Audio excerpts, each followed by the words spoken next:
Good morning, welcome to CATEX-TV. My name is Frank Fortunato. This is a live broadcast from Princeton, New Jersey.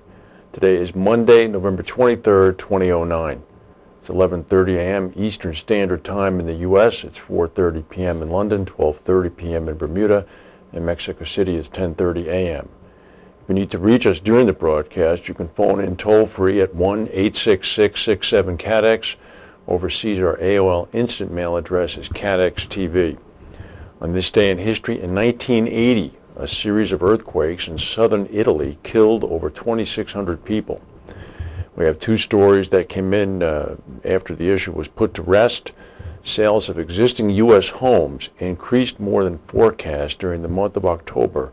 They're now at their highest level since February of 2007. Purchases of existing homes in the United States rose 10.1%, up to an annualized rate of over 6 million. The rate in September had been 5.5%. So this is a pretty big jump. The stock market is responding favorably. It's up about 146 points in New York. Aon has made some news. This is coming in from, I think, Insider magazine. Aon has made 6 new appointments in London to their aviation team, including Marsh's former vice president of aviation and an executive director from Willis. The new appointments based in London include former Marsh VP of the aviation group, John Westerby, and then also Simon Blandon, who was executive director and client manager at Willis. Another name that might be known, Adam Hemingway. He was a broker, client manager at Marsh. Also, Megan Walker will join as a senior broker from Lockton in 2010. So Aon, who has lost a couple to various people through poaching, is ramping up their aviation group. Now to our main news. The cost of the flooding that's been going on in northwestern England is coming up now. It's already exceeded about 82 million U.S. More threatened bad weather could in fact increase claims even further, according to the ABI. Insurers and the ABI both pointed out that it's difficult right now to assess claims levels because most of the area is inaccessible to claims managers. Insurers have, however, already received up to 1,000 claims, indicating that some 1,500 homes might have been hit by the floods. Cost per household typically can run as high as £40,000. When the town of Carlisle was badly flooded in 2005, the insured cost in that region was about £250 million. About 5,000 households in the same region, in the Cumbria region, have now lost power. Further heavy rain is predicted for Cumbria tomorrow. Although the impact of the flooding has been high, its localized nature means that it's not going to approach the 2007 $3 billion bill. That sustained wet weather period led to 130,000 claims. In China, the number of workers killed by a gas explosion at a mine in northeastern China has now risen to more than 100. The Xinhua news agency said at the time of the pre-dawn blast on Saturday at the Xinjiang mine, there were 528 workers in the mine. 420 of them managed to be rescued by last night. Authorities are saying that 104 were dead, 4 are still missing. They're trapped about 500 meters underground. 300 rescue workers are working around the clock. However, it's slow going because of dense gas and collapsed tunnels. There were reports quoting an unnamed employee as saying that the mine's director and chief engineer have been fired. However, a spokesman for the mining company said that it was an act of nature, not caused by human error. There was no sign that this accident might have been prevented. On Saturday, however, the incident at the 100-year-old mine once again highlighted how heavy demand for power-generating coal in China has sometimes come at a high cost. The provincial governor urged officials to better manage coal mines. He said, quote, "Development is important, but the growth of GDP should not be achieved at the price of the blood of miners." That's a pretty forward-looking statement from our friends in China. Well, as promised, we have some more news on Ted Devine, who left Aon on Friday. There's a photo of him. This is the best photo we could find of him. I apologize. He looks like a pretty athletic sort. He's going to need that. He's apparently leaving to set up his own sports foundation. He's going to launch an outfit called One World Sports. It's a nonprofit entity that seeks to become the premier global organization dedicated to bringing sports to children around the world. One World Sports was founded by a grant from the Aon Foundation.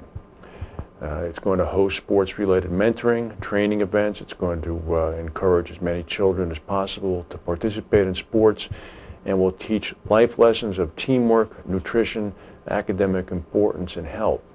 It will also serve as a social community for children and parents to have access to information they can use to promote sports. Divine said, One World provides me with an exciting and challenging opportunity to take my love of sports to deserving kids around the world. I'm extremely grateful to my friends at Aon for their support of my dream. He had risen to become as high as Executive Vice President and head of corporate strategy, and then he was president of Aon Risk Services starting in February of '08. Very interesting. In Florida, some news. The average cost of Citizens property insurance coverage for windstorm damage is going to go up next year. It's not going to go up as much as been first expected, though. The insurance commissioner, Kevin McCarty, approved an average increase of just under 6% for single-family homes and a 9.3% jump for businesses. The new rates will begin February 1. It ends a 3-year rate freeze. But the actual rates mean significant hikes for some and considerable breaks for others, depending upon the location. For example, wind-only policies for homeowners in Pinellas, Pasco, and Hernando counties will all go down. Policies in Broward, Miami-Dade, and Monroe will all go up. They'll go up about 11%. The wind-only policies, covering only high-risk coastal areas where insurers don't offer plans, account for about a third of Citizens' 1 million policies. The state-run insurer initially requested an average increase of about 7.5% for homeowners, but as I said, they only got about 6.9%. Citizens said that the company cannot appeal the order. They're going to use the rate hike to help build its reserves for a major hurricane. They said, quote, "We're confident we'll get to where we need to be." Well, from your lips to God's ears. The stock market remains up about 146 points. We'll go to a word from our sponsors.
Well, somebody has finally connected the dots in public, the dots connecting the global warming crisis and reinsurance and insurance premiums.